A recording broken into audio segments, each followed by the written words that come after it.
come this way. Okay, you're good. Dr. Paul here. We're going to go look at something very interesting.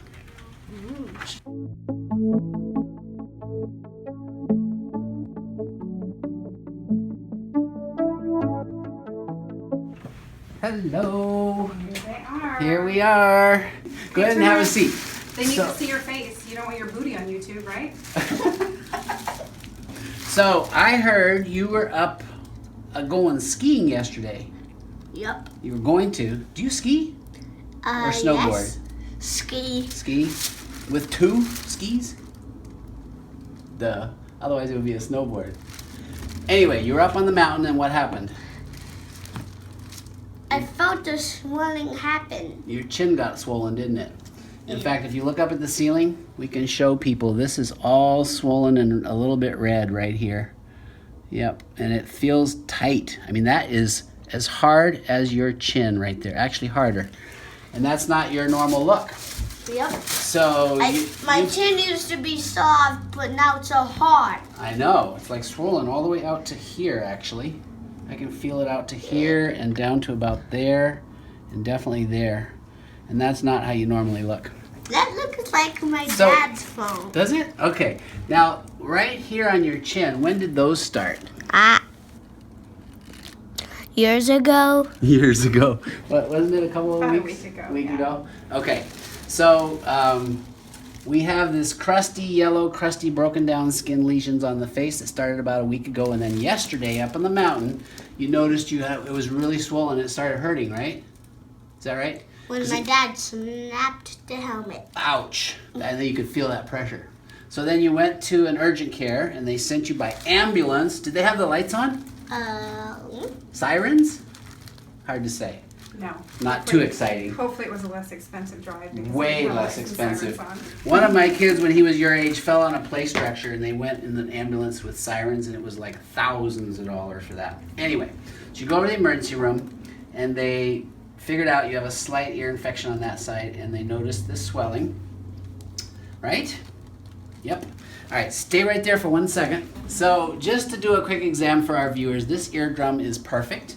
And this one I've already examined, but what we're seeing there is a slight air fluid level where there's old pus that's sort of layered out behind the eardrum. So you had an ear infection back there. Let's see your throat. Look up at the ceiling and say a big ah. Say ah. Nice job. And then we've got those two little lesions in Impetigo.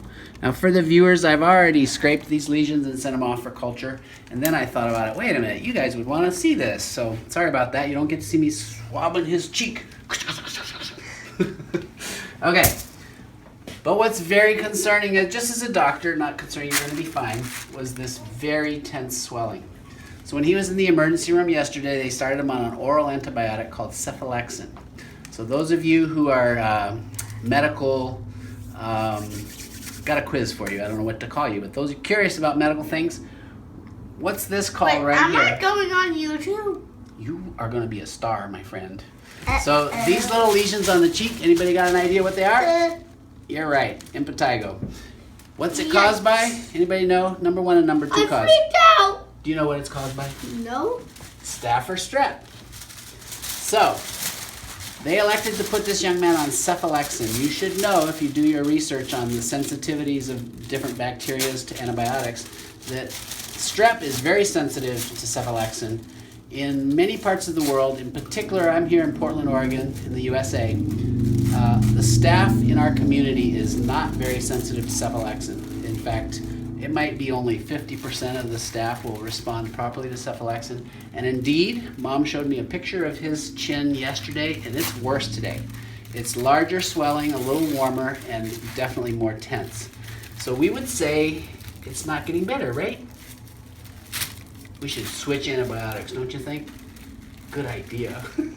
Because those antibiotics probably are cursed, so Cursed it antibiotics. makes them bigger. So we're going to do trimethoprim sulfa, folks. In this part of the world, we're having great luck. Probably 95 to 98% of the staff is sensitive, responds to trimethoprim sulfa.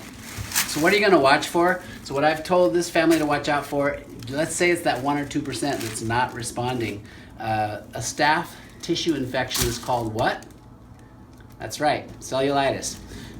You don't mess around with staph infections that are in the skin tissue. This is the type of infection that, if it's not responding, is going to need IV anti-staph medication. And I met the doctor. Yeah, of course we have a culture that'll tell us exactly what this is doing. So let's get a little close-up of your chin. Look up again at the ceiling. I'm going to get some light. You hang on there, just taking a nice close-up of it. There you go, perfect. So you can kind of get the feeling. There's a little bit of redness right here. It's definitely tense from there to there. And in fact, yep, what I'm gonna do, stay right there. I really want to see the YouTube video. Stay right there. My YouTube video. Can I draw on you? Because I think this is actually important for Mom to know what to look for. So we're gonna put some little dots here. This is sort of the outline of his cellulitis. We want to know what we're watching. And just so you know, this is gum. Hey, guess what? Would you like black or pink? Black. Black, okay. Because pink is basically a girl color. So we're gonna, this is sort of the outline. This is not going to wash off. It will eventually. Let's see here. So I'm outlining the redness, which somewhat corresponds. Actually, it goes out to here. Lame. Look up at the ceiling. Lame. Okay, so that's the area outlined of your That is so cellulitis, where it's a little bit tense and it's a little bit pinker. If that's much worse, then we gotta see you again. Yep. If it's getting better, we're all good. So folks, you gotta look at my champion here with two important things: Impetigo, staph or strep, and cellulitis. Now, cellulitis can be caused by a lot of other things, but not when you have And impetigo. I'm dangerous. We know, because you have impetigo, that it is staph or strep. Hiya! Aw. Can you give me a high five? Double. Yeah. This guy's killing me. All right. Do you have any advice for your fans? You've got like probably 1 million YouTube fans coming up soon here. What would you like to tell them? Maybe advice about helmets and cellulitis is just not a really good idea. And if it's swelling, you should not go skiing if you go skiing. There you go. Actually, it was very fortunate he tried to go skiing and discovered that indeed he had a cellulitis going on. We finally got it diagnosed. I think we've got the right antibiotic, and we're going to find out. You guys, thanks for watching. I'm Dr. Paul. And you shouldn't pick at it. Absolutely right. I'm going to go wash my hands right now. All right. It really does happen. He washes his hands, soap and water. All right. Thanks for watching. I'm Dr. Paul.